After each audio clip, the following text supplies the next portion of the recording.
stream's going, so. Oh, okay, I was with the YouTube. Yeah, yeah, at first I tried to bail on me, but it is. Got Marcus in the house here. Yes, sir. How are you doing, Marcus? Not bad yourself. Not bad. We're just live streaming and recording for College of Ag here. So, but if you guys need to put a mic up there. Yeah, we'll probably just put a mic up there. And I've got some gap tape too, if you need to gap it. Okay. Whatever. Thank you. So just let me know. Will do. Where's the restroom? Actually just,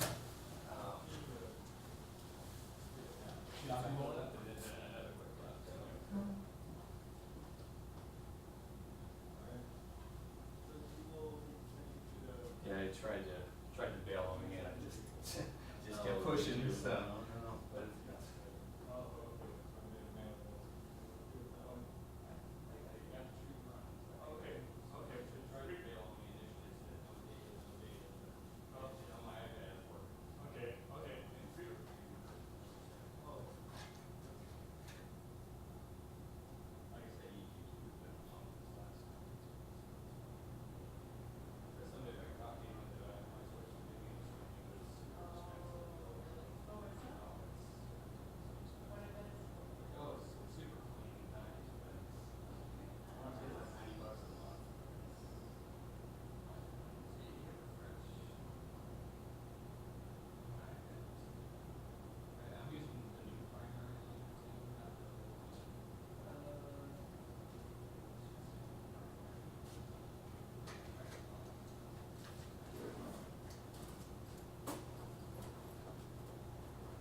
But but Curtis, I think Curtis is fixing it.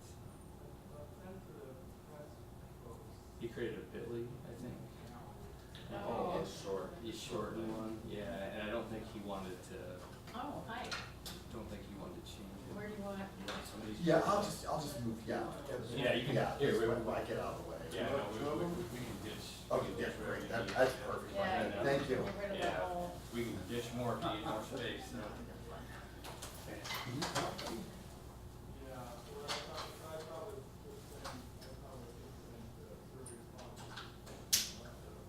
And I told Marcus too, if you need gap tape for the mic, I've got a roll here. Oh, okay. Okay.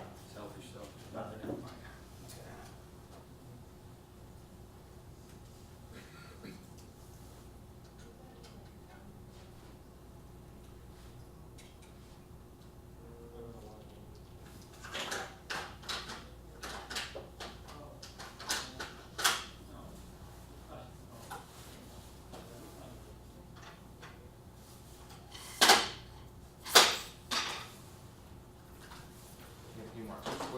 Where does Shana Humphreys go?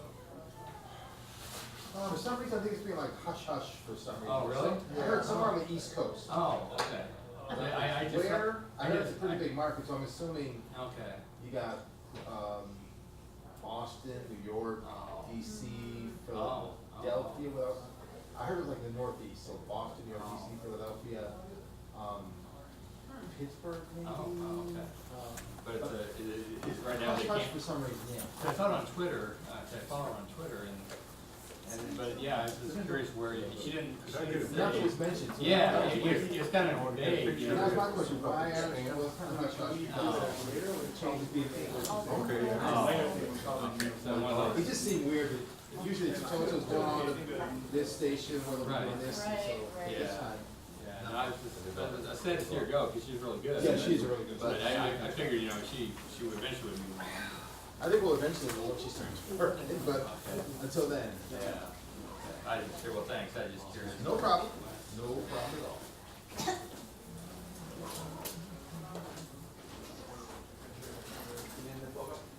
Oh.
I can go over. Oh, you're fine. Is that enough? I just felt like people wanted. Oh, I'm not. Oh. I'll just put that Oh. here. I was gonna try to get a photo. Oh, sure. So like that. Yeah. Because for Facebook, I don't know. Yeah. Yeah. So which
one's that?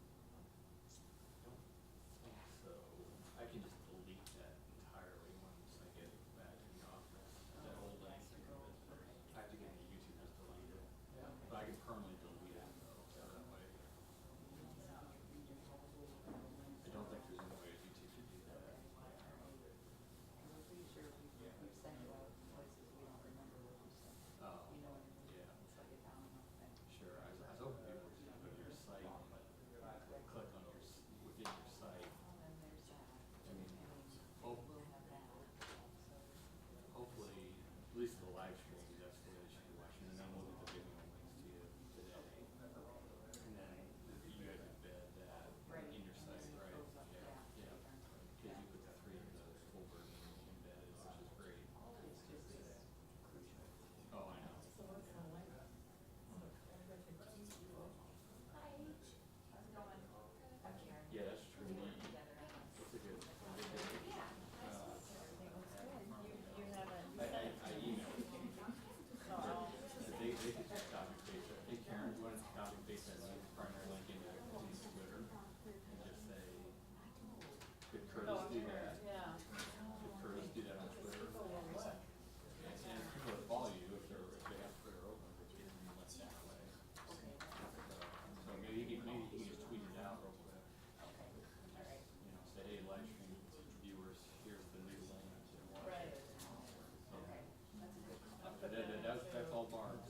making, shadow puppets be. Never was very good. I never was either. It was not my. I think they need more things going on this week. The farm bill. Oh my goodness. Water to the US. Yeah. Okay, anything else? Land values. Right before Christmas. Yeah. Well, at least it's this week, not next week. This is true. I'm kind of happy about that. That's true. No, I agree. It's because going into the, we knew we had this. Oh yeah, we had everything up in the air. Yeah. Trying to write stuff last week. It's like, well, all this stuff will happen before we go to press sometime. Yeah. Well, that was the problem at our meeting, farm bill session, and Yeah. I wrote something, but I'm just like, I know. it's like, it was filler. I mean, I felt like, I was kind of the same. I wrote something in trade and it's like, yeah, there's not much to say. yeah, right. There was not much to say there. At least we had Dow there, Yeah, So exactly. you had a name attached to it. Exactly. So I wrote that one as well. And that was meteor. That was, we ran out front. At least I figured that one wouldn't be outdated before. Right, right, exactly. Like, okay, nothing's gonna be a problem. Yeah. But the farm bill one was just like, well, I'll write what he said, but he didn't say anything because he's like, we don't want to speculate. Okay. Well.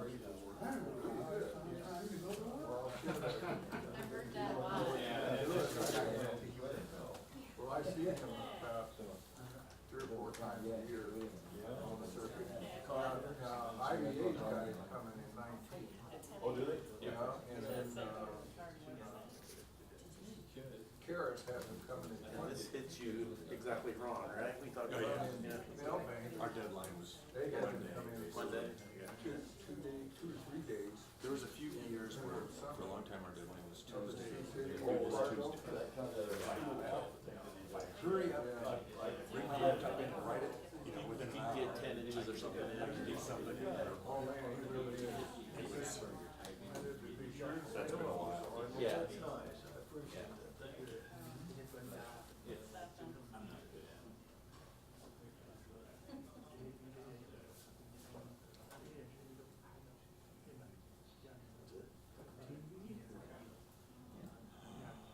Yeah, we were actually watching the news last night, because,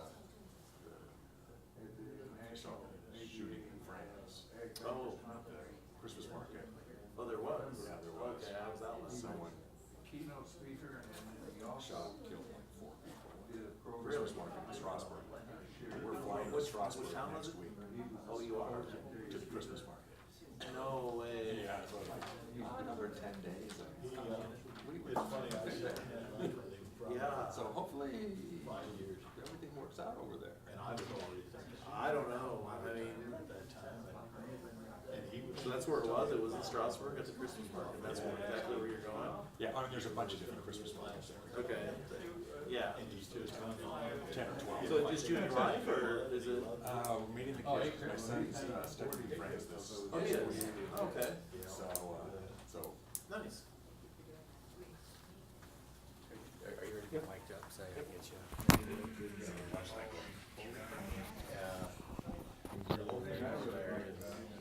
So my brother's a flight attendant who does overseas travel, so he's been to Paris a couple times. I love this tie. Oh, yeah. I don't have a cyclone tie. I should maybe add that to my Christmas list. Right? Yeah? Did you buy it at the bookstore? This is from the side locker room, I think. Oh, okay. Okay. And that's Yeah. channel 8's mic. Okay. So just make sure you don't let it knock Yep. it off. Okay. I think Okay. we're good. Okay, great. And then we'll start right at 10. I'll just cue you Yep. when I'm ready. Is that okay? Yep. Okay. All right.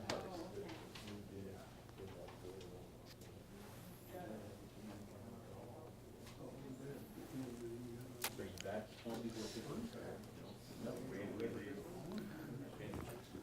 Leave the end of it. Okay.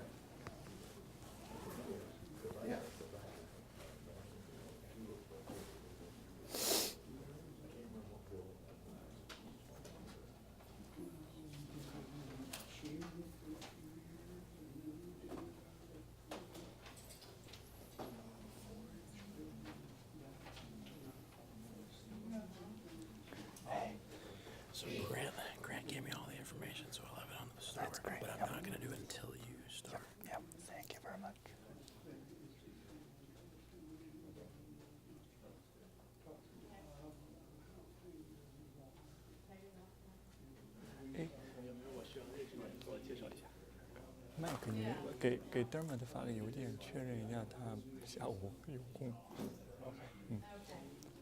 一点左右吧，1点或者1点出头。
What? I said, you're still young, you don't wear makeup yet. On TV, you have to start putting makeup on. Well, according to my wife, probably doesn't make a whole lot of difference. So. Duly noted. Well done there.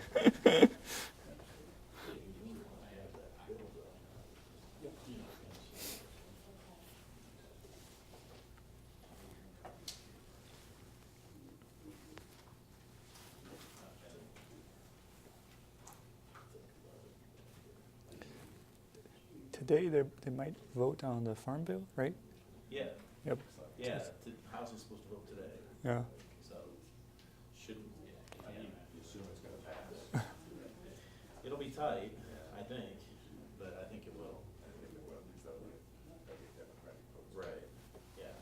I saw Feinstein or somebody yesterday that she was in favor, so.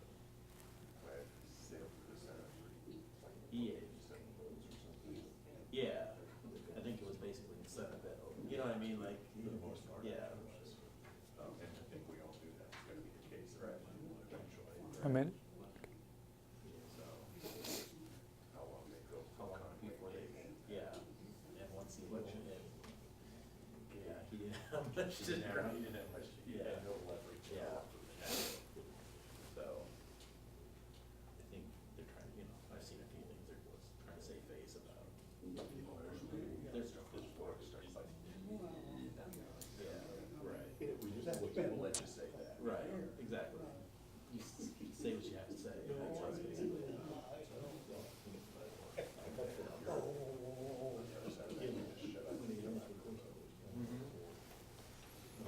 Yeah, pretty much. Not gonna do any good. It's just like, so. No, we have, and I don't think it changes much, but I came up with this, so what changes for our guys? I don't know that much. okay. Good morning, everyone.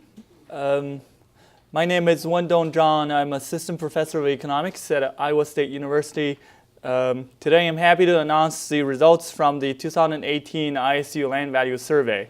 So, before I start, I want to acknowledge a couple people in the audience today. First, I've been calling myself as a new Mike Duffy for 3 years, and now the real Mike Duffy is in the audience, so I feel a lot of pressure here.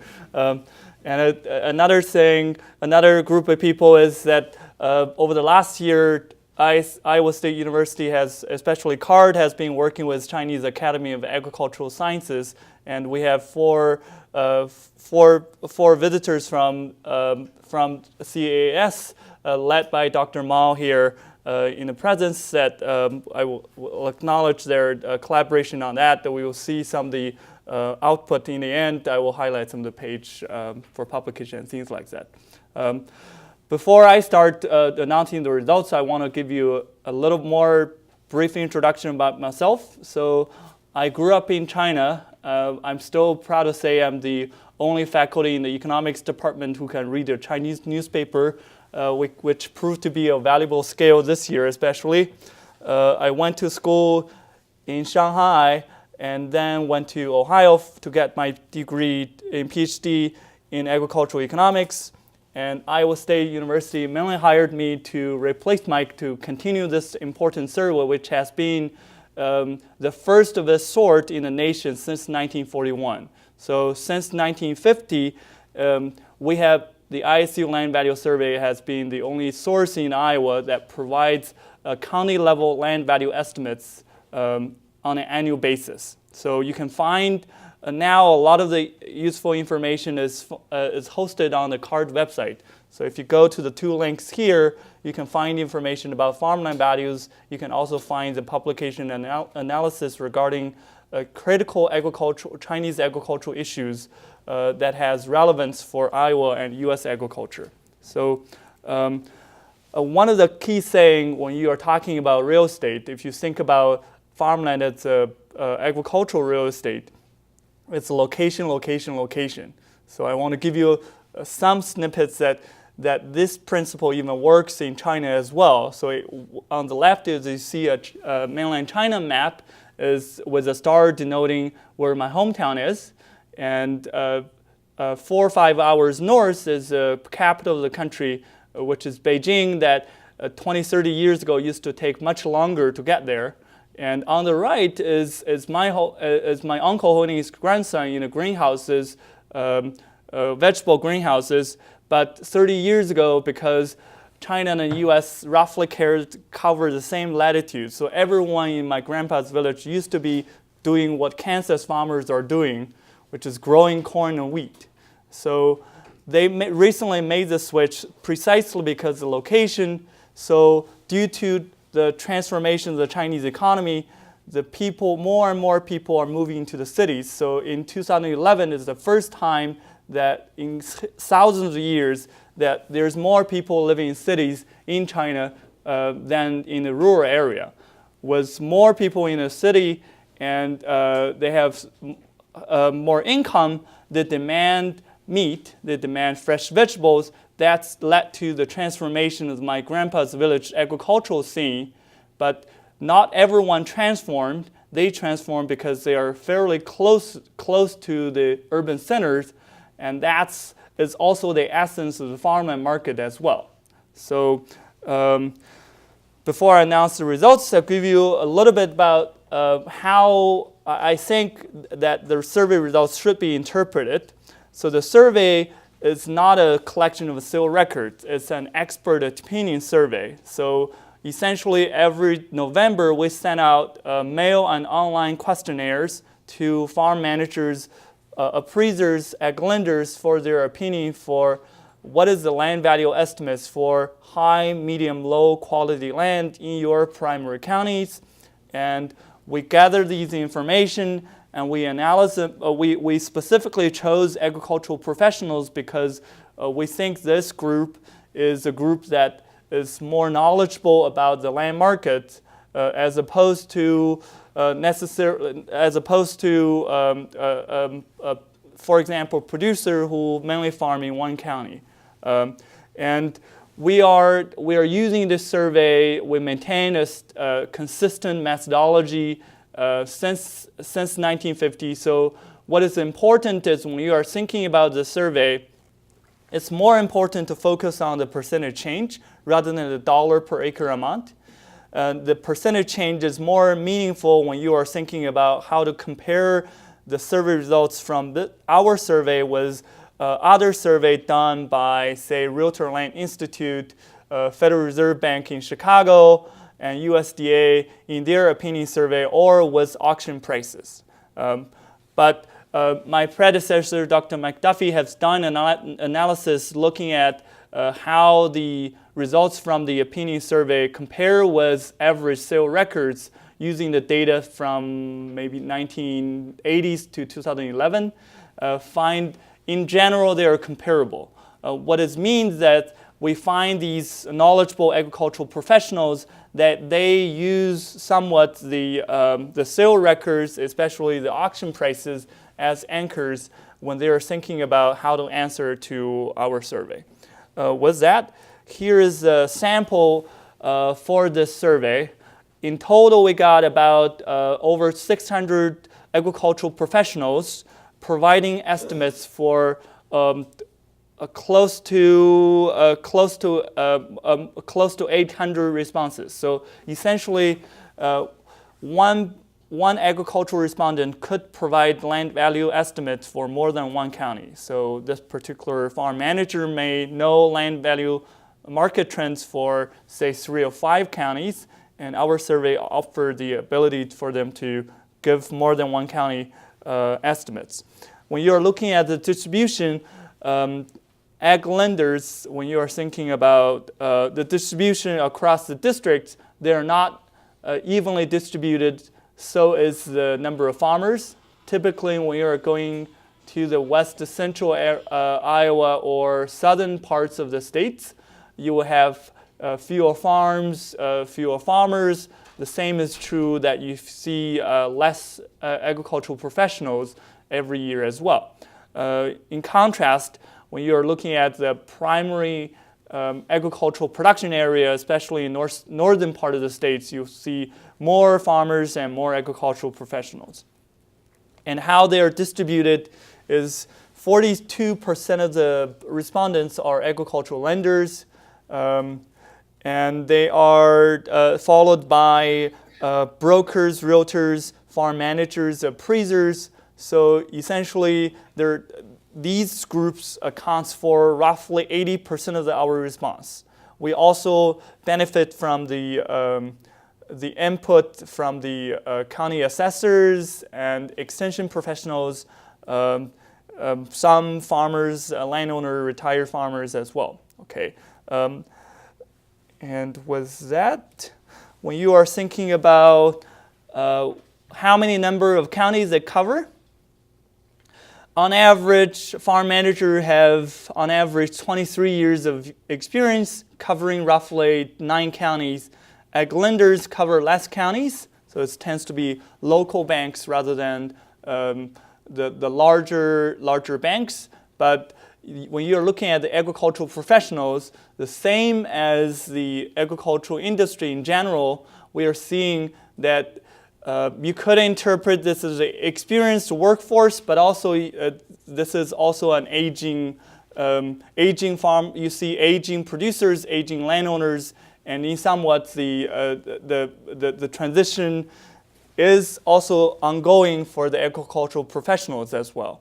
My colleague Alejandro Plastina and I did a survey about farmland owners that we find that the percent of land held by landowners who are 65 years old or above jumped from only a third in 1980s to 60% in 2017. And there's a third of the land is owned by landowners who are 75 years old or above. And throughout the extension meetings, I've been talking about another statistics that's 13% of the land in Iowa actually are held by women landowners who are 80 years old or above. So It's now we're entering the holiday season. This is a remind call that everyone should treat grandma really well. So here is the main number. What we find for this survey in 2018, as of November 1st, 2018, the Iowa farmland value state average dropped 0.8%. So it's a 1% slip from last year, which means that the current average value is $7,264 per acre as of November 1st, 2018. And this decline, this decline, so I think here is a typo. For the high quality, there should be a 0.7% decline as well. And for the medium quality, you see a 0.7% decline. For the low quality, you see a 1.7% decline. So overall, we see modest decline in high, medium, low quality land across the state. And to put this into perspective, what you notice is that when you are thinking about the land market, after enjoying a significant run-up from late 2000, especially 2003, 2004 to 2013, the land markets have essentially jumped from about $2,000 per acre to over $8,000 per acre during that decade. Now what we are seeing is, for the last 5 years, we have seen 4 declines over the last 5 years. And despite the last year in 2017, there's a 2% increase, we have seen steady but modest declines off the peak. To put this into perspective, here's a map that shows you how the nominal land values in Iowa and the inflation-adjusted prices to the 2015 dollars have changed over time. Okay? So you see the significant run-up in the 1970s due to hyperinflation and the growth, but also the 1980 farm crisis, where you see the sudden collapse of the farmland market. Looking at the recent farm downturn, a lot of people are concerned about whether we are seeing a replay of the 1980 farm crisis. Given what we are seeing now, I think we have done analysis. We are seeing, at least based on the evidence we are seeing now, a replay of the 1980 farm crisis is highly unlikely. However, as I said, when you are thinking about the farmland market, you see here's a map that shows the percentage change in the nominal prices over time since the 1940s to 2018. The blue up bar representing that the land markets have been increasing relative to a year ago. The red downward bar representing the land markets have been, the land values has been declining relative to a year ago.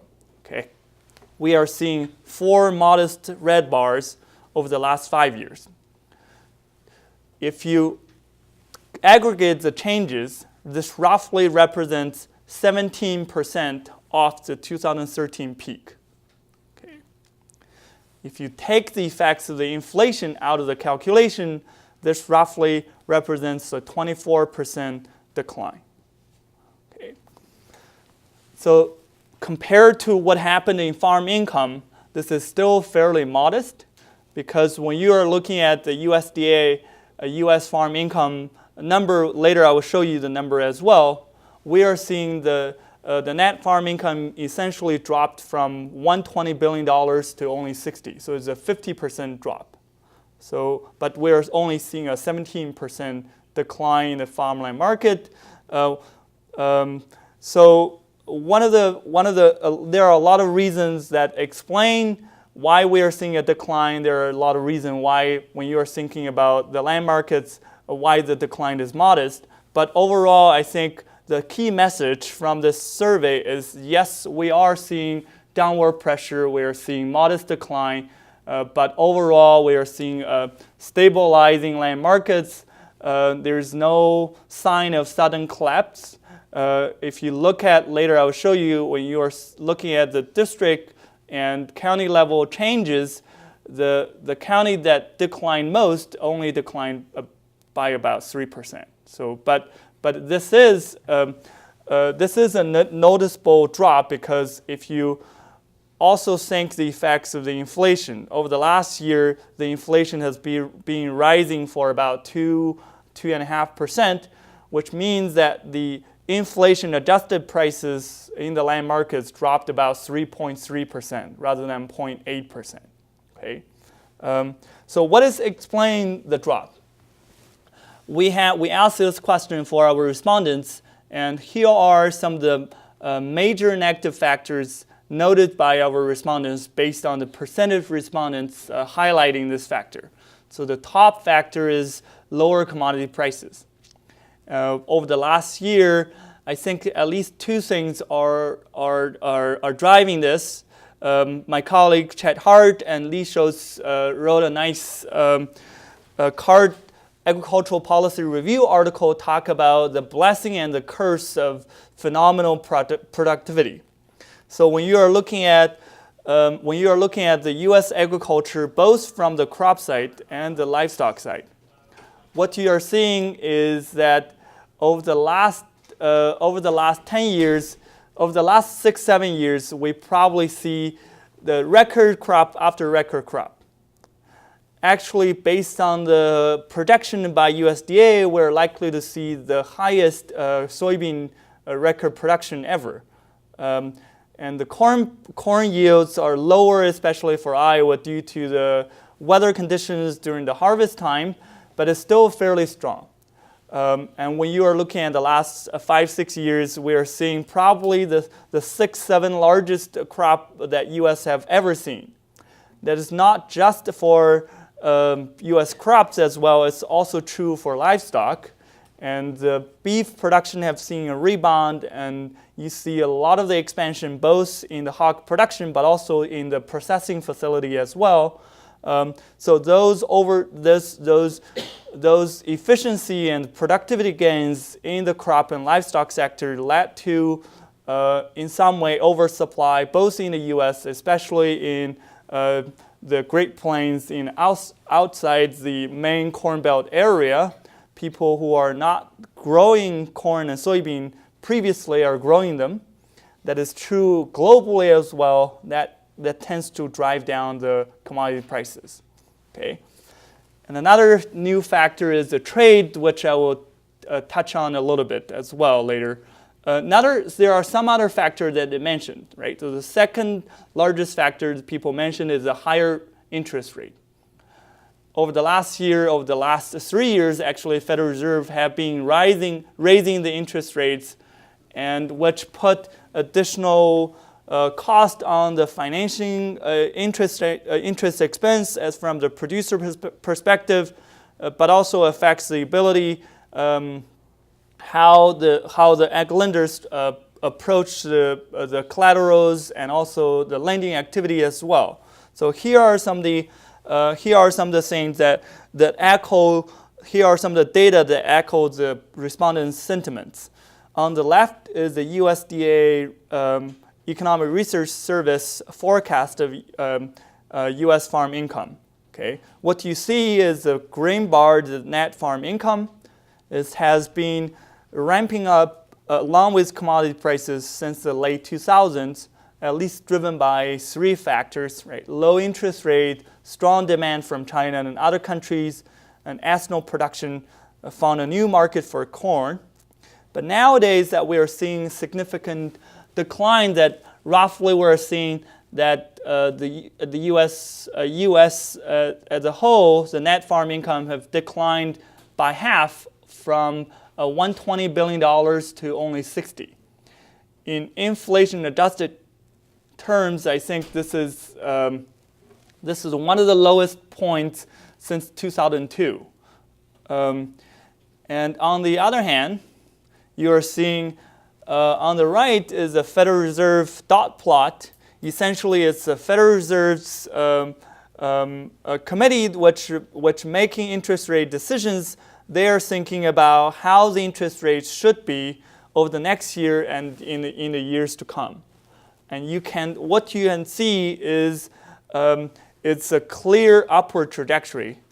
So what means that a lot of people are still expecting that in 2019, we are expecting another 3 hikes at least in the interest rates, which means that every hike is about 25 basis points. So our survey respondents noticed that on average, the interest rate for a 20-year loan for farmland mortgage is roughly 6%. So after these 3-4 hikes, that may jump to 7%. Okay. So, and one of the useful formula to think about how the land market work is land values equals income divided by interest rate. Lower income, higher interest rate tends to put on downward pressure. Now, based on the economic principles, we are still experiencing downward pressure from both ends. And here is the next 2 slides is some of the new flavor of what happened over the last year, right? So, especially on the trade front, one of the factor that people notice is the third important factor that people notice as a negative factor is the tariff. It's a mainly retaliatory tariff by China, and when you are thinking about what we are in terms of the agricultural trade, we're in an agricultural trade war, in a trade war of unprecedented scale. In previous rounds in human history, that the trade disputes have never exceeded maybe the level of $10 billion. Now we are talking about U.S. is putting on tariff over $250 billion Chinese products, 10 to 25% tariff rate, and China retaliated, put on $110 billion of U.S. products on tariff in equal proportional tariff rate as well. And remember that China sent us about $500 billion of products, and we sent China about $130 billion of products in total. And the impacts of the tariff on the U.S. economy is not equal. It's more felt by the agricultural states like Iowa. You can see from this figure that on the left is the market share of soybean exports in 2016 for the 2016 crop. On the right is for the current crop, was the 2018 crop. First, try to find yellow in both numbers.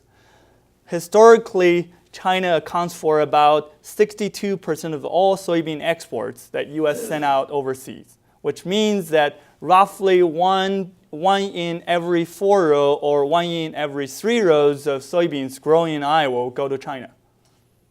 But now look at this percentage in 2018. They're number 6 or number 10 in the current exports, and their peak season of Chinese buying U.S. soybeans is after our harvest before next February, and which is a critical time. And one of the things, this is the slides I stole from my colleague Chad Hart, and he noticed that there's another thing that is happening is the shrinkage of the pie as well. Now the total U.S. soybean exports is 400 million bushels short. Was essentially China bought 700 million bushels less compared to the regular level, and we were able to fill about 45% of that hole. There are some promising recent development that President Trump met Chinese President Xi Jinping at the G20 summit in Argentina, but now we are having is what we are having is not an end of the trade war. It's a 90-day truce. So all the tariffs are still there, and what we are seeing is hopefully we can reach some conclusion and negotiation. But during this time, essentially this means throughout before March 1st, we'll still have all the tariffs that will hurt our peak export season for the soybean exports.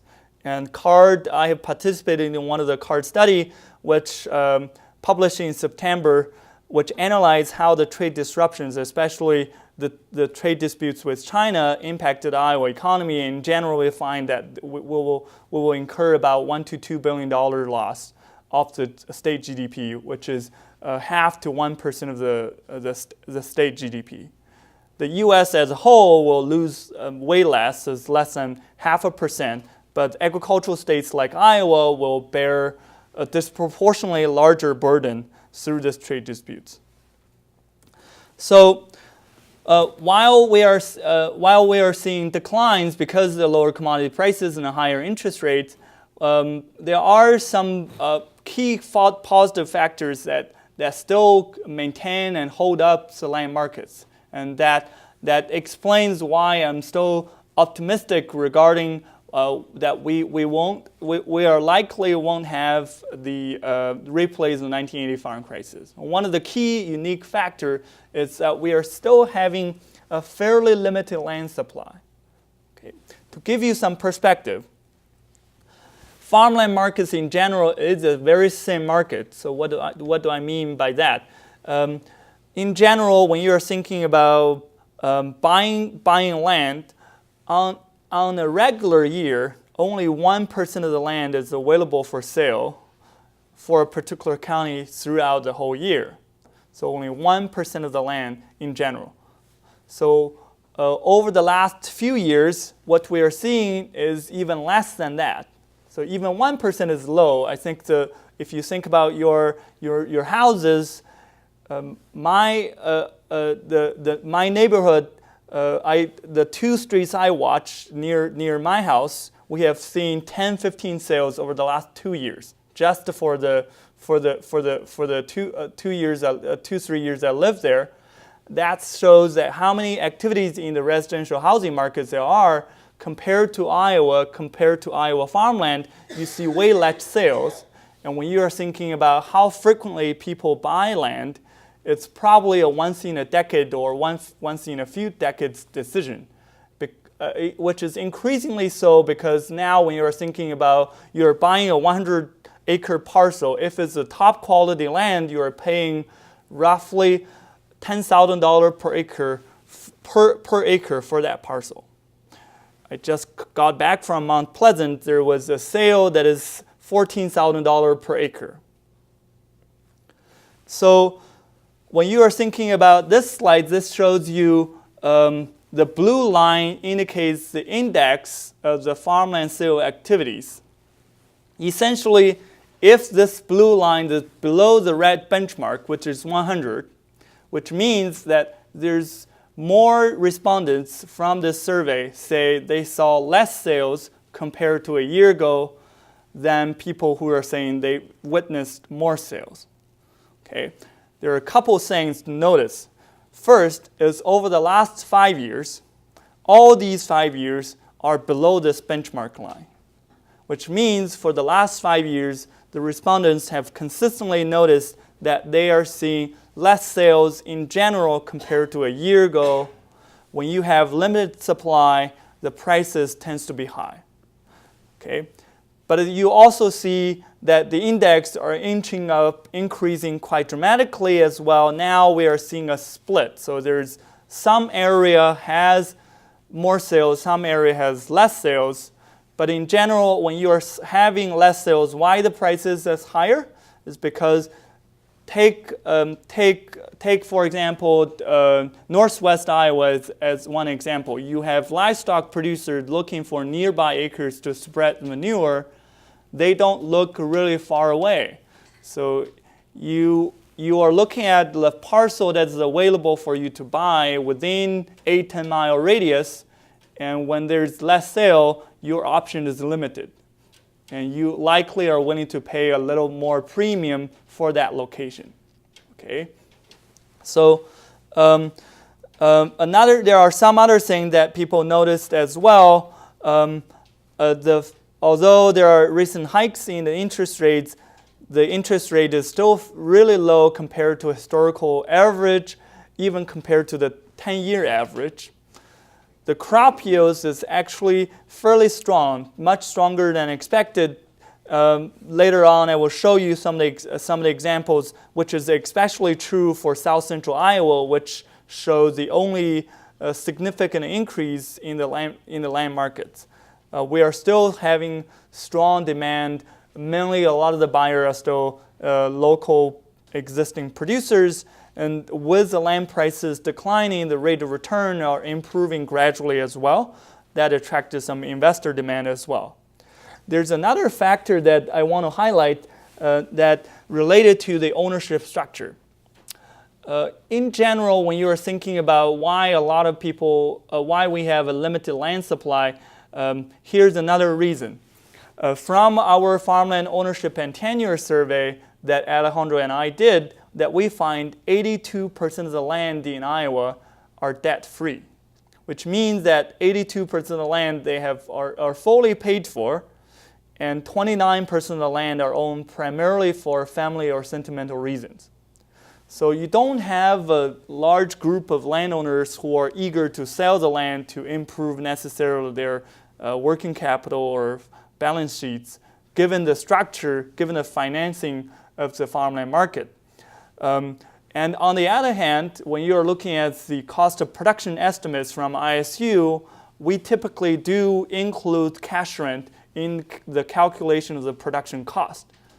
But only half the land are rented out. If you're a landowner who are owner-operator, you don't necessarily pay that cash rent, which means that your margin of the production is actually better than what we tell you on average, factoring in the cash rent. So that signal the financial conditions. But I do want to highlight that if you talk with the producers and lenders across the state, you do see that there's a growing number of producers, to some extent banks, are subjecting to growing farm financial stress as well.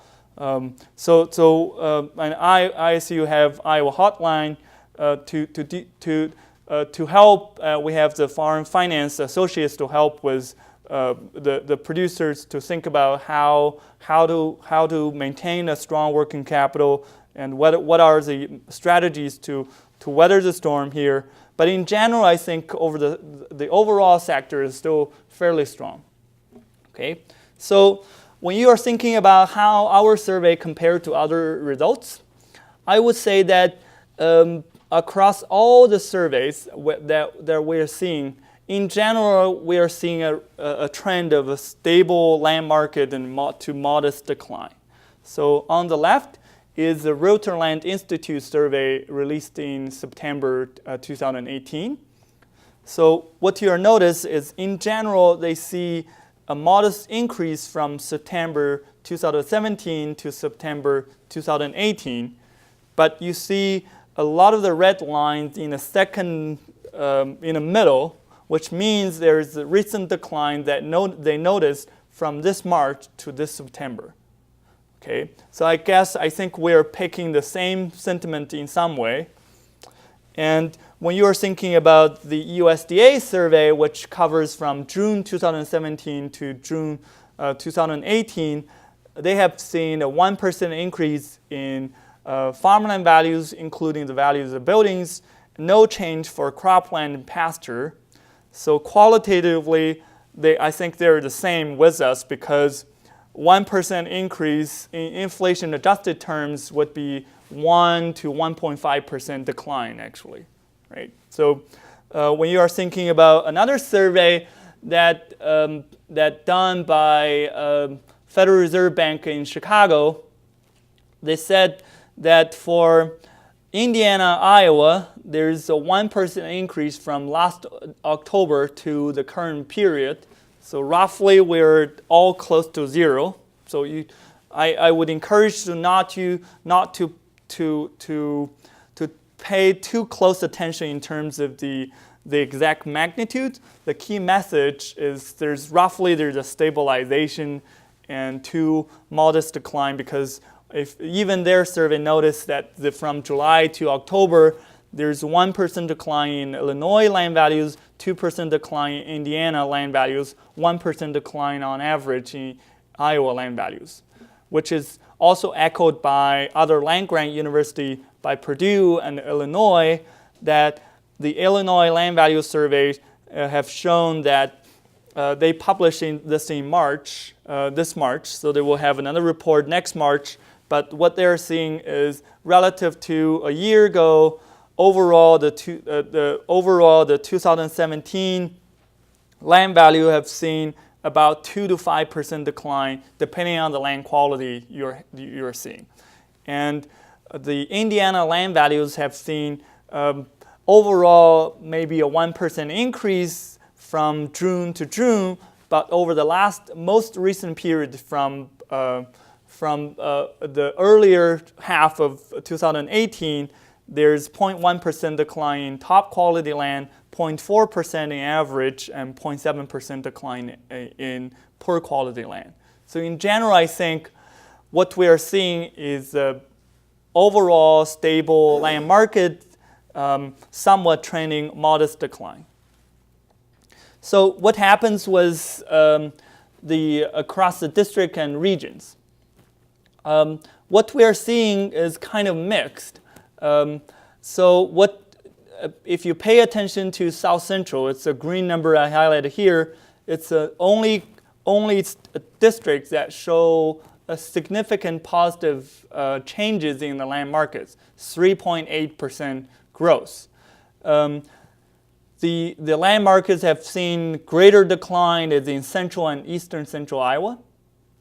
So there are economic fundamentals that explain these results, right? So central Iowa, when you're thinking about central Iowa, that tends to be more concentrated in the crop production. They have way more percentage of crop and corn and soybean acres. So the market's changes in terms of crop market commodities tends to drive their land value more compared to other places. And when you are thinking about South Central Iowa, they have way more timber and pasture. So another district that has a lot of pasture is Northeast Iowa. So I would encourage you to look at this map. Again, the last column is the lower quality land change for Northeast Iowa and South Central Iowa. You see a lot of those areas see growth, signifying that there are other factors driving these sort of growth. So one, this could be that the stronger recreational demand, that later on I will also show you that there's much stronger crop yields relative to last year and relative to 10 years ago for the South Central Iowa as well.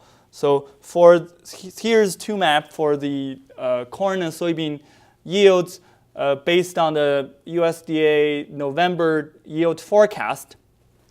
It's kind of hard to read in a way, but in general what we're seeing is I'm showing you three numbers. One is the forecasted 2018 yield. The second percentage is the percentage change relative to last year's yields.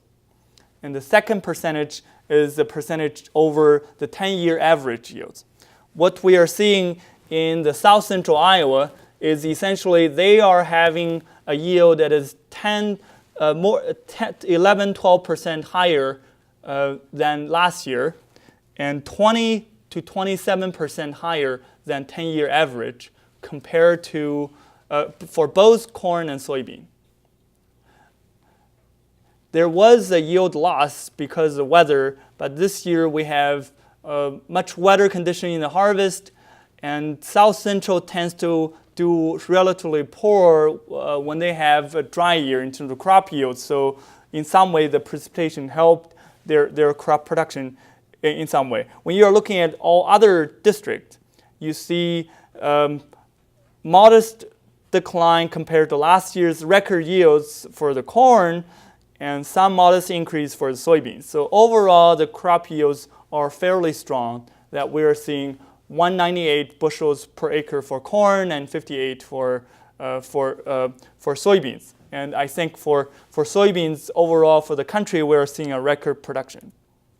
So to go back to this map, and when you are thinking about how the district and quality compare with each other, there's one formula that tends to explain a lot of things for your local market. As the land values tends to equals to income divided by interest rate, but when you are thinking about the interest rate, they are roughly the same from DC to Ohio to Iowa to California, but the income tends to be very localized.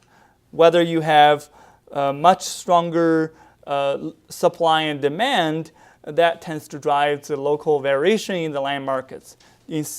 Given that we have such limited land supply, having, for example, I mentioned about the $14,000 per acre sale in auctions in southeast Iowa, and based on the knowledge I know, there are two neighbors fighting for these pieces.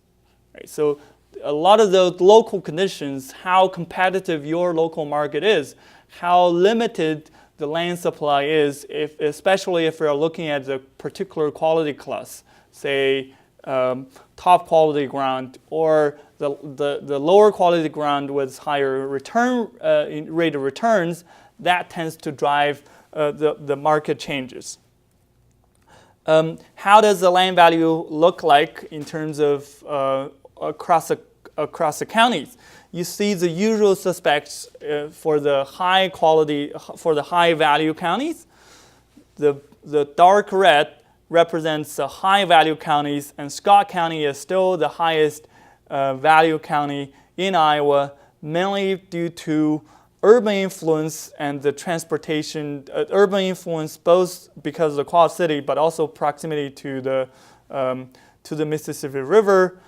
But in the northwest corner, you see pockets of high quality, high sought after ground that is dominated by livestock producers, especially in Sioux and O'Brien County.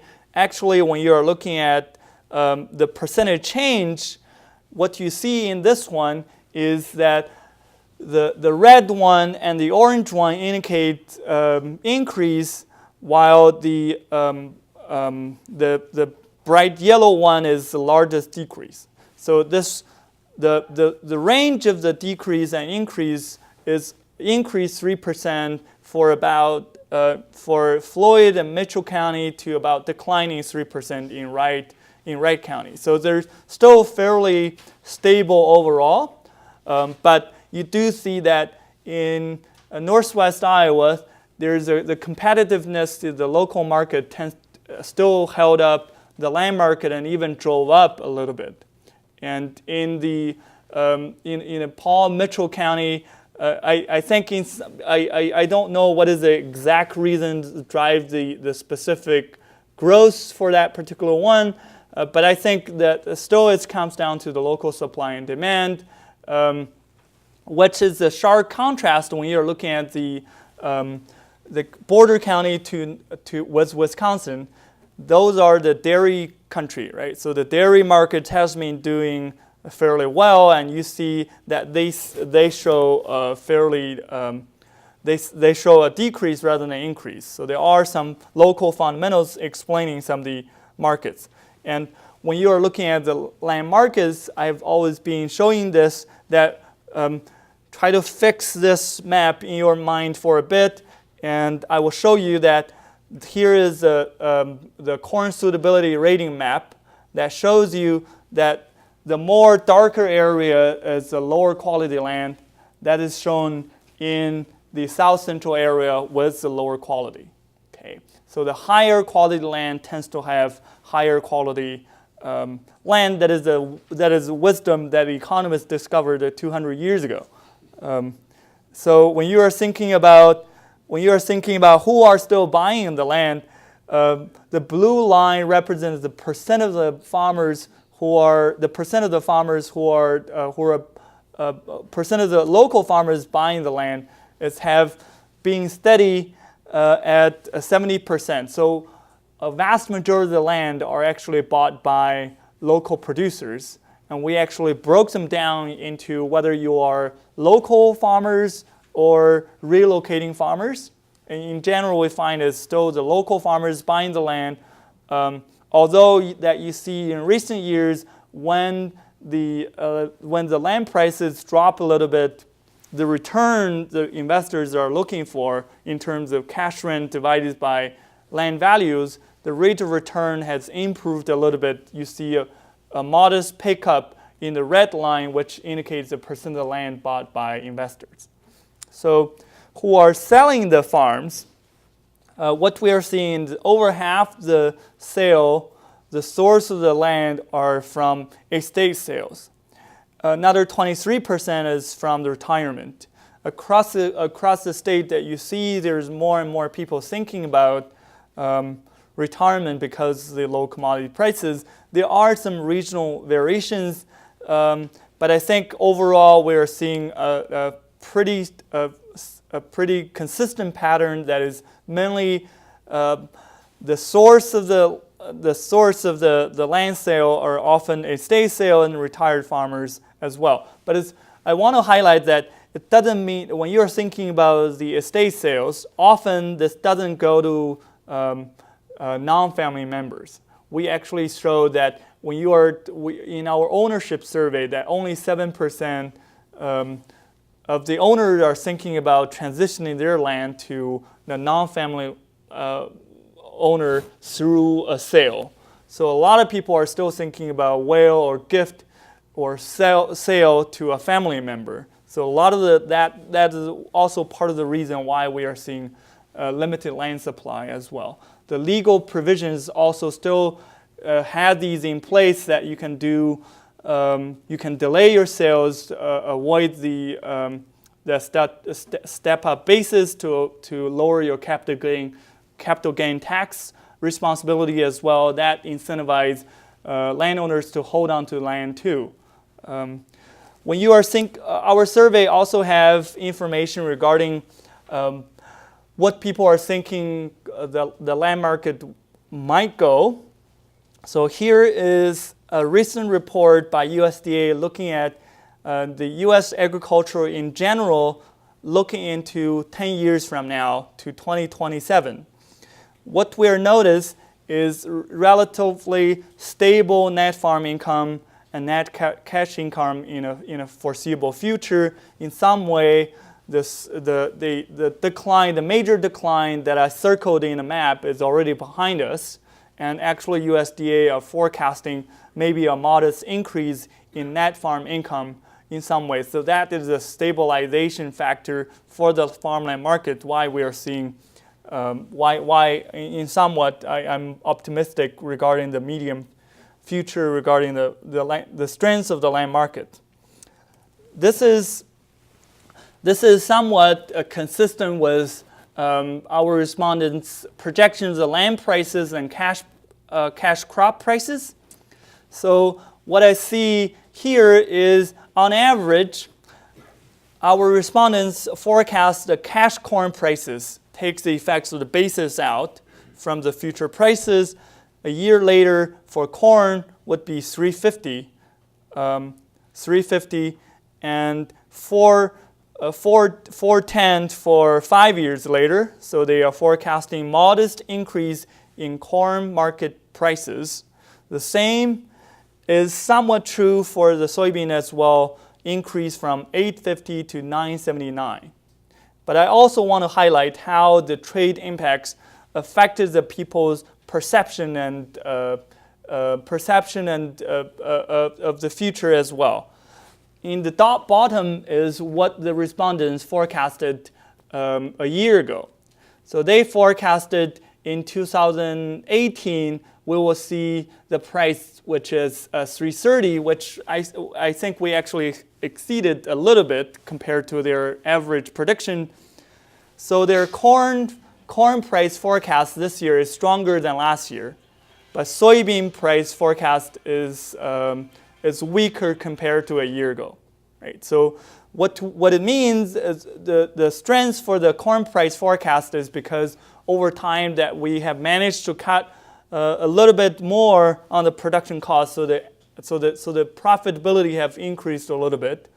You have also seen there are somewhat transitions from farmers in Dakotas and area in their crop choices, but I think due to the trade disputes that we are seeing, there's more and more corn markets, corn acreage coming up next year, and you can see how the forecast in the soybean prices last year compared to this year's. There's about 70 cents drop because of the trade disputes in some way. We also asked what the respondents think about the land markets a year from now and 5 years from now. So the right 4 categories are people forecasting an increase. So overall, I think the respondents are in general optimistic. So the blue bar indicating people who are thinking about the land market's forecast a year from now. You see over time that they are decreasing for the declining. So what it means is that before for next year there's kind of a split opinion. There's a third of the respondents roughly think that we'll see modest decrease in the land market.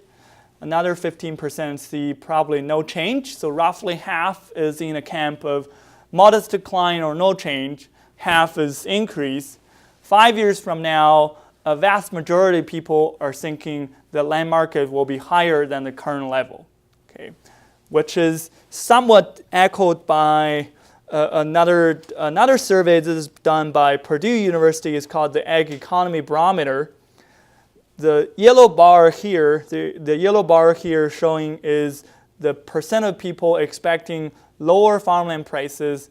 The gray bar is expecting higher farmland prices. So in the last months, 17% of the producers across the country, mainly in the Midwest and Great Plains, forecasting that they expect to see higher land prices a year from now in their local area.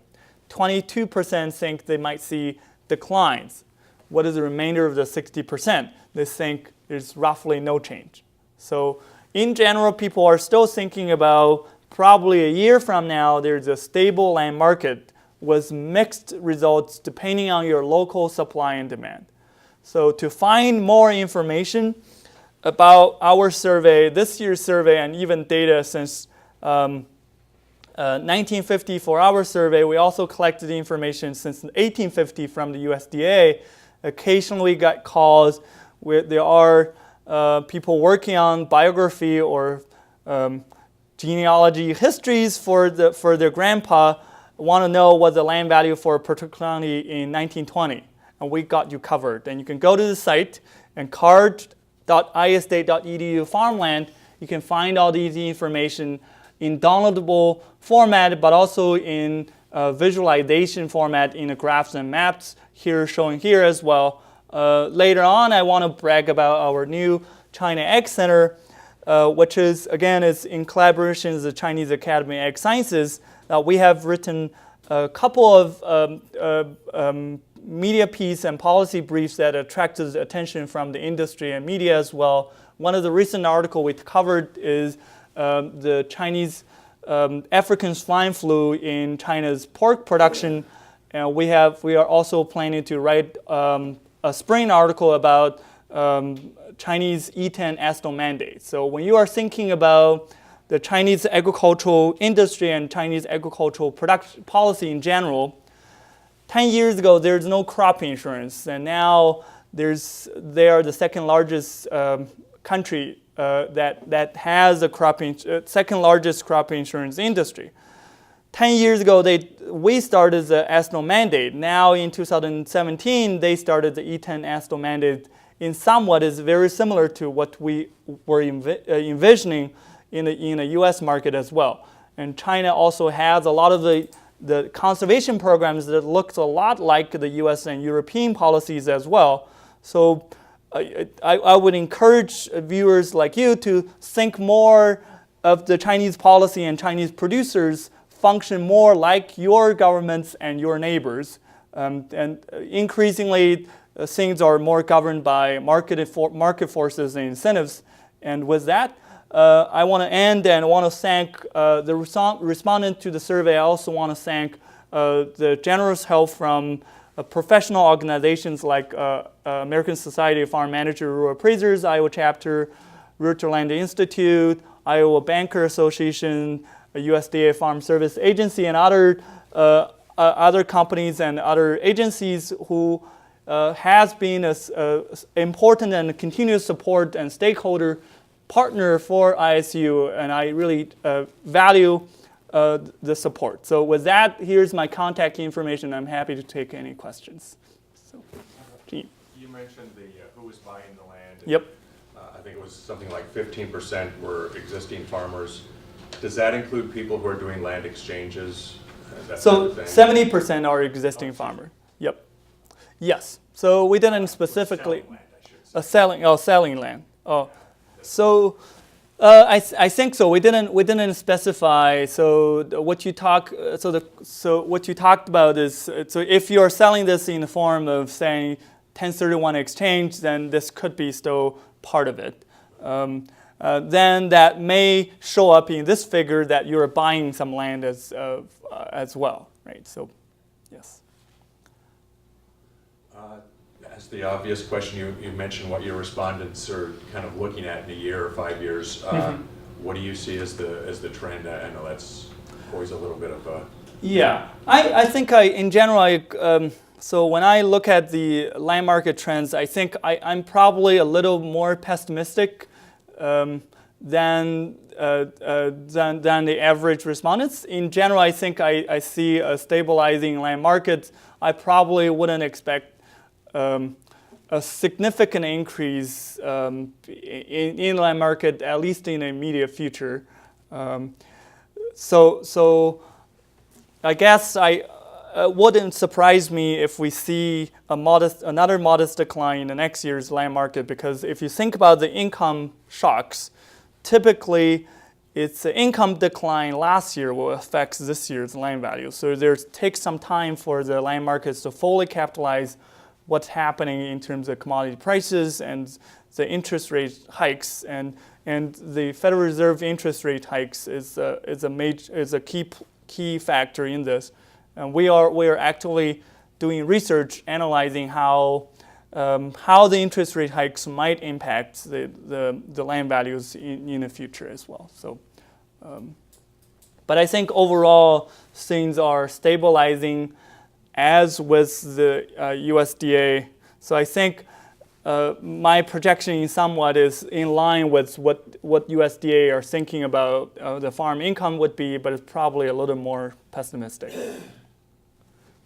If we were to get a lot of speculation here, but if Yeah. we were to get a trade deal with China, would that provide enough income boost? Well, I will give you the standard economist answer. It depends, right? So, but in general, yes, that will provide a lot of certainty. If you look at the commodity markets, just the sign of the two sides are talking give 50 cents per bushel bump in the commodity futures market. Later it's dropped to only half that level, but as people are anticipating, hopeful of some sort of agreement that will at least help elevate and stabilize the soybean prices. But I do want to caution that I've been talking about this over the last 2 months across the country. It's that the trade war will never be a one-shot temporary deal. That once you have the trade impacts, we're not likely to ever go back to the pie that we are seeing for the 2016 crop. Chad also has the pie that is showing China in 2017 is accounting for about 47%. I think once the trade war hits, now Brazilians have increased the soybean acreage from 25 million hectares to 35. Those acreage are not going anywhere. The Chinese are starting to buy from other countries.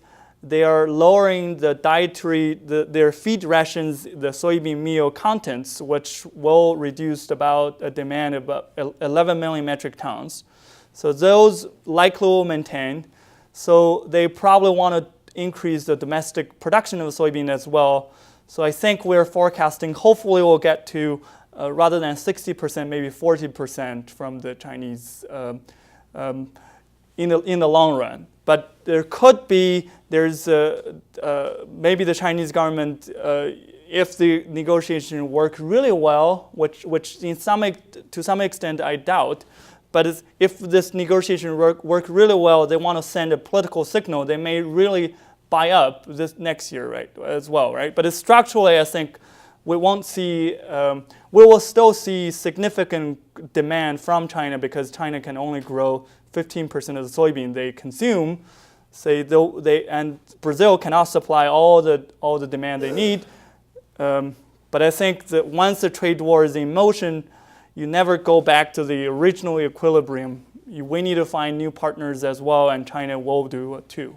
So. Are you willing to speculate what that unknown 22% is? So a lot of people probably are out in the sea hoping that something might happen. So you could potentially pay, according to Chad, maybe $10,000 to let this ship sit in the ocean for a day. Then there are some ships that used to sit like 2-3 months, and so there are some speculators.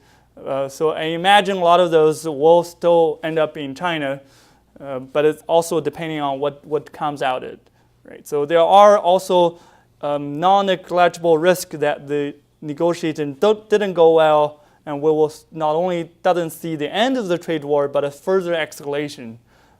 From 10% to 25%, and there's even more. You can expect more retaliation from China if we see that, right? So, but another stabilization is today the farm bill might be out, right? So that could provide some certainty in terms of the support. But this doesn't immediately get capitalized in the land market either. Is there any expectation that more land will hit the market? We talk about the biggest thing is not much land selling. Yep. Any thoughts on that? I think in general, yes, we will see more transition, but I don't think that you will see a large influx at the same time. So what you see is this year, I think there is a 22% increase in the number of auctions in certain areas across the state. Remember that 2017 is really, really low in terms of the sales, but people won't transition the land at the same time. Even if they do, they often will transition to their kids and grandkids.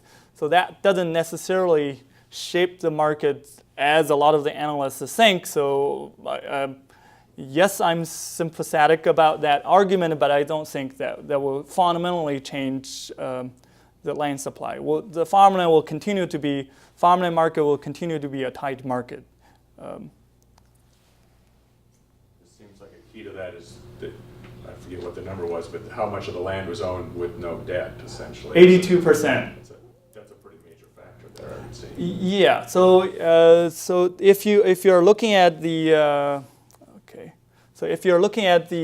the land that is debt free, that is consistent with 29% of the people who say their primary reason to own the land is for family or sentimental reasons. It's a primary reason. We are not saying they don't want income or income investment, but yes. So there's a lot of institutional reasons. One of the things I mentioned earlier is that if you delay your sales till death, then you avoid paying capital gains taxes, and that is maintained in the tax reform. And that is one of the major things. If that changes, then I think that will cause a lot of rethinking in terms of when and how you sell land. So, with the rising interest rates, Yep. which kind of buyer is that most likely to influence? Will that influence the investor purchaser more, or will that influence the existing farmer purchaser? Or? So if I think about the farmland purchase, right? So if you look at the curve, that the lowest level for the percent of the land bought by farmers is more than half. So with the interest rate is higher, one of the factors, the cap rate, the rate of return for farmland tends to follow the interest rate. So in some way that people regarding the bonds or the stock market as a competing assets, when those return improve, people are demanding higher return for farmland as an asset too. This return tends to follow that. So with interest rate increase, the rate of return for farmland investment tends to follow as well. When it hits 3.5%, or some investors want to see 4%, there will be growing interest by the investors in this. So with that, I do think there might be a modest pickup in a share of investors interested in buying Iowa land. But again, there are institutional restrictions. A lot of the investors are buying land in Illinois because there's no restrictions in terms of the corporate farmland ownership. Right? So there are investment trusts that bought 22,000 acres in Illinois for $200 million in 2015. But you cannot do that in Iowa because the restriction that you cannot own, the corporation cannot own land beyond 1,500 acres. So, any other questions? Mike, did I do well? Yes. Trained you well. Lived up to the name. With that, I want to thank you, everyone, for coming, and wish everyone a Merry Christmas. Thank you.